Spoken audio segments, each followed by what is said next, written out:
இதுலேயும் பண்டிட் தீன்தயாள் உபாத்யாயா அவர்கள் எமர்ஜென்சியெல்லாம் வர்றதுக்கு முன்னாடியே பண்டிட் தீன்தயாள் உபாத்யாயா அவர்கள் பலிதானியாகி விட்டார்கள். ஆனால் அதற்கு முன்பே அவர் சொல்லுகிறார், இந்த செக்குலரிசம் என்கக்கூடிய வார்த்தை தவறான வார்த்தை, அது இந்திய கான்டெக்ஸ்டில் பொருந்தாத ஒரு வார்த்தையாக இருக்கிறது.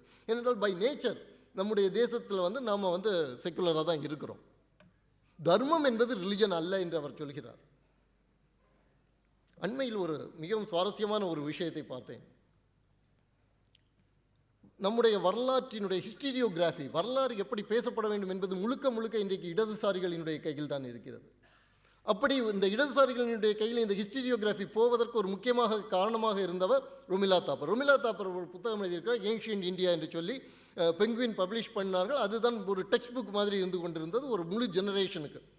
1970களிலே பப்ளிஷ் பண்ண புத்தகம். அதில் அவங்க முழுக்க முழுக்க தர்மம் என்று சொல்லுவோம், பிராமணிக்கல் என்கெல்லாம் அவர்கள் சொல்கிறார்கள். அண்மையில் ஒரு புத்தகம், வரலாற்று புத்தகம், மிகச் சிறப்பாக மிக அருமையாக வடிவமைக்கப்பட்ட வரலாற்று புத்தகம், சர்வதேச தரத்துடன் உருவாக்கப்பட்ட இந்திய வரலாற்று புத்தகம். அதில் மிக தெளிவாக சொல்லப்பட்டிருக்கிறது தொடக்கத்தில், டெக்ஸ்ட் புக்கில்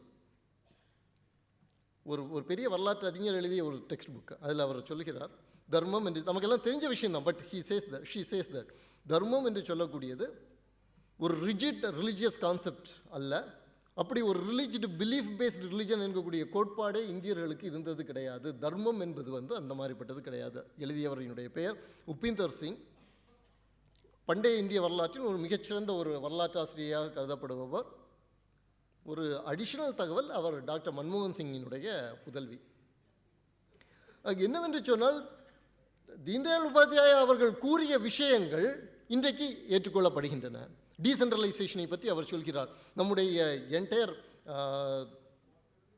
டெக்னாலஜி ஷுட் பி டீசென்ட்ரலைஸ்டு என்பதை பற்றி அவர் கூறுகிறார். இந்த டீசென்ட்ரலைஸ்டு டெக்னாலஜி எப்படி இருக்குங்கிறத ஏறக்குறைய அவருக்கு ஒரு 20-30 ஆண்டுகளுக்கு பிறகு நமக்கு தெரிகிறது. ஆல்வின் டாஃப்லருடைய தேர்ட் வேவ் எழுதும் பொழுது டீசென்ட்ரலைசேஷன் என்கக்கூடிய வார்த்தையை அவர் பயன்படுத்தும் பொழுது ஏற்கனவே பண்டிட் தீன்தயாள் உபாத்யாயா அவர்கள் இதை சொல்லி இருக்கிறார்கள். ஆனால் முன்னெடுத்து செல்வதற்கு ஆட்கள் இல்லை என்பதுதான் இதில் இருக்கக்கூடிய ஒரு பெரிய ட்ராஜடி. ஆகவே இத்துடன் என்னுடைய உரையை முடித்துக் கொள்கிறேன். நன்றி.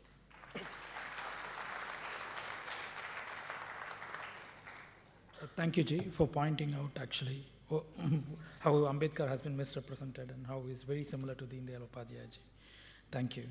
And can I please invite S.P.Singh Ji to talk about integral humanism and education, please. Thank you. When I say thank you, I mean it. I mean it because of few connects with Pandit Deendayal Upadhyaya Ji and a connect with Swaraj, because I did my M.Phil on Pandit Deendayal Upadhyaya and completed my PhD on Siraj Gopalachari. That's why Swaraj is very dear to me. Thank you, Tejas Foundation. Thank you, India Foundation. Thank you, Tamil Nadu Young Thinkers Forum. And thank you, Swarajya, for having me here. A dilemma with me, because I'm supposed to speak on Pandit Deendayal's view on education. Hardly few lines, hardly few quotations. And in his 4th lecture, a piece on education,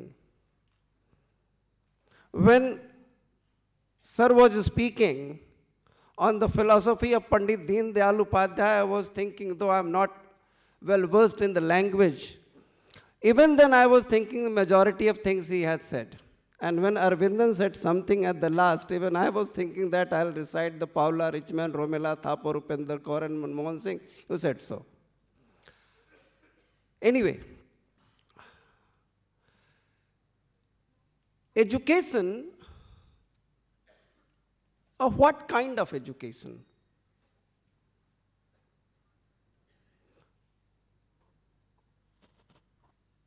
He was quoting Gandhiji and Hind Swaraj, and I have Hind Swaraj with me,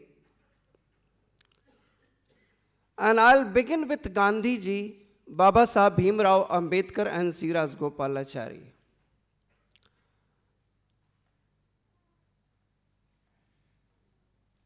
At the center, Nehru ji, Maulana Abul Kalam Azad, the education minister, Sardar Patel, all were in process of having education system for the India. And at that very point, C. Rajgopalachari, Gandhi ji, Baba Sahib Bhimrao Ambedkar, all were of the opinion that we must have the religious education in our schools and colleges.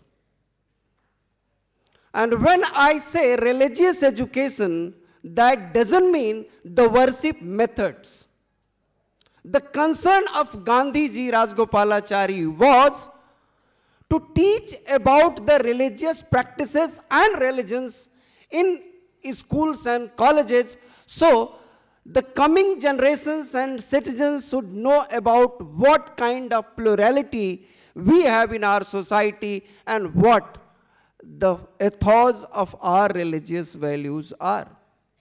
Unfortunately, Nehru prevailed and Gandhiji was not there to pursue his thought process on education. Another aspect, the whole academia is in the domain of the left. Whether it's NCERT or state regulated bodies, sorry, and university syllabi, you will find everywhere the left dominated discourse. Though from their sources, from their researches, we can cite number of references. For example, there is a very beautiful book written by Metcalfe, Thomas Metcalfe, published by Cambridge. It's a 4-volume book. In that 4-volumed book, he talks about the conspiracies of the Raj, and very categorically gives a reference of 1772. Warren Hastings is taking a meeting of directors in Bengal, and he asserts with directors that if we have to govern India, then we have to govern them with their values, their thought process, their civilization and culture.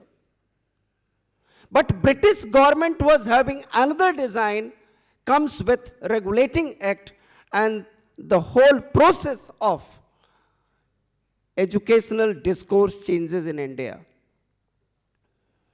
Raja Ram Mohan Roy wrote a letter to Lord Amherst for English education, and Macaulay sensed an opportunity and introduced the English language and literature to the India, and today that literature and language is ruling the mind of our own society.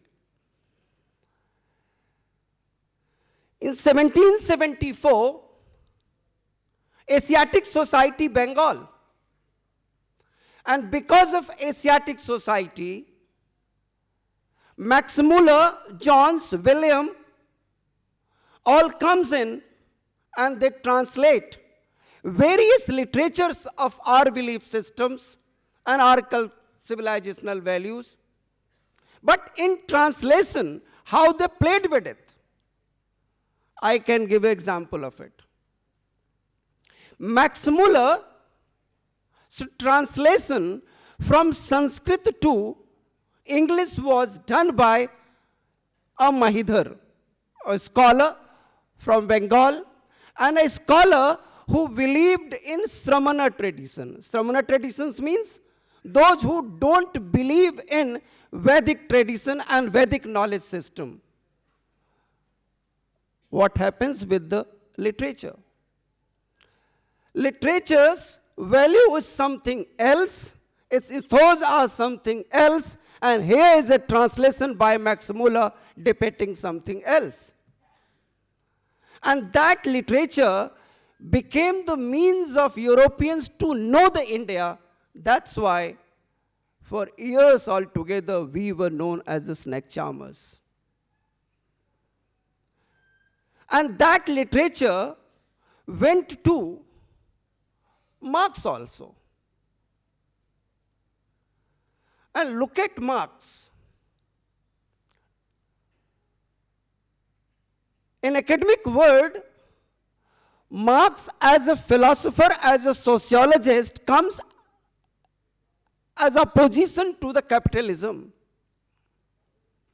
And in his discourses, when India becomes the focal point, he gives a simple statement that India didn't have any history, didn't have any legacy, didn't have any civilization.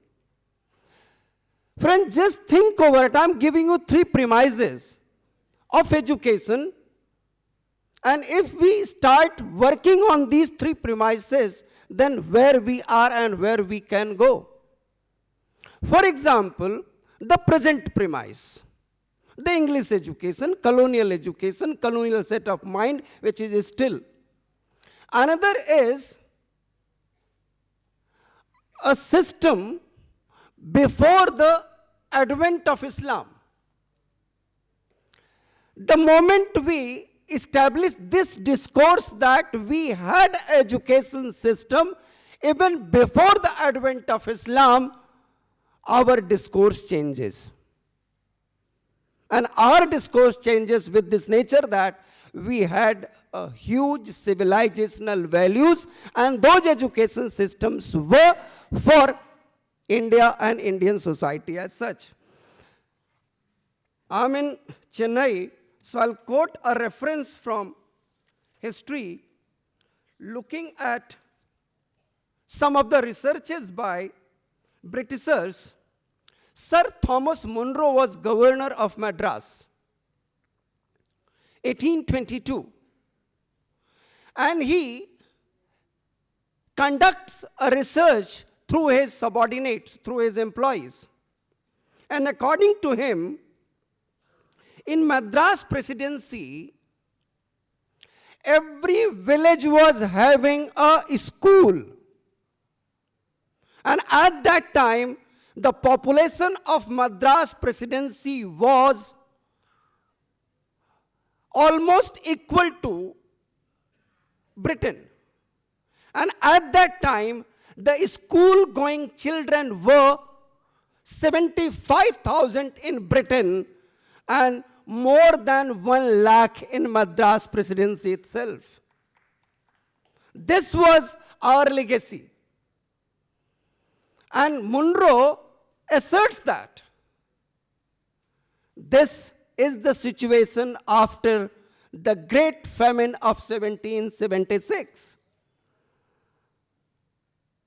You can just think over it, how rich our education system was. Definitely, we were not having this colonial language in those schools.